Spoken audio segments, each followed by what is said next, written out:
नमस्कार फ्रेंड्स, मु आज नहीं आसी एकदम कुड़मुड़िया मजेदार पणस कठा पकुड़ी। बाहर क्रिस्पी होगा सहित भितर सफ्ट थाए। थरे खाइले बारंबार खाइबाकू पसंद करेंगे। यह आगे चिकेन पकोड़ा मध्य फिका लगे। ताहले चलतु देखा केमिति घरे सहजरे बनई पारिबा पणस कठा पकुड़ी। भिडियोटी को शेष पर्यंत निश्चय देखंतु।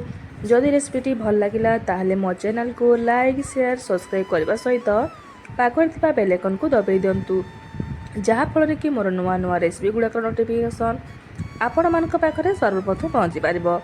तो चलतु सांग मैंने डेरी नक रेसिपी स्टार्ट करवा। पणस कठार ये पकुड़ी बनवाई ये देखो मु कटा पणस को नहीं जाइए। एवं आम गोटे प्रेसर कुकर नहीं जावा। ए पणस को आड करदे। पणस सीझापी जी पानी दरकार ताकू देदेबा एवं या गोटे हुइसिल आसवा पर्यंत सीझे नवा।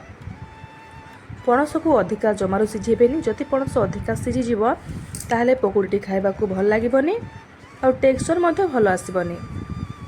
देखो पणस सीझीगला देखो 50% सीझी। या आम चामच टिके छेचिदबा। तापर कटा पियाज, कटा धनिया पत्र और अदा रसुण कंचा लंकार छेचा देवा, हलदी, जीरा गुंड, धनिया गुंड, काश्मीरी चिली पाउडर, गोटे चामच कॉर्नफ्लोर, स्वाद अनुसार लुण, अधा चामच बेसन, सबु जिनिस को आड कर सारापर आम यहाँ भल भाव चकटी नवा।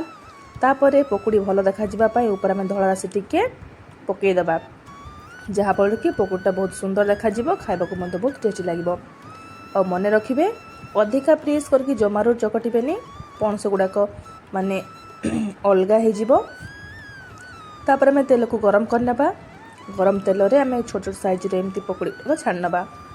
सब बेले मन रखिए गैस फ्लेम को लो मीडियम रखिकी पकुड़ी को छाणिबे। एटी देखंतु पकुड़ीर कलर परफेक्ट आसी जाइए। बाहर क्रिस्पी हो छाणी जाइए। एवं आम यहाँ गोटे प्लेट को काढ़ी नवा।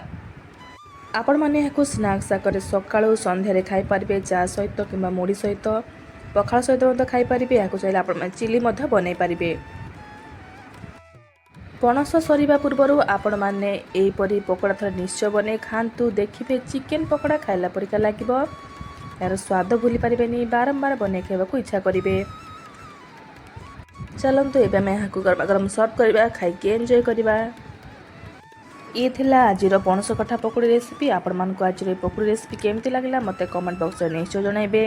जदि भल लगी ताले मो चैनल को निश्चय सब्सक्राइब करेंगे। धन्यवाद।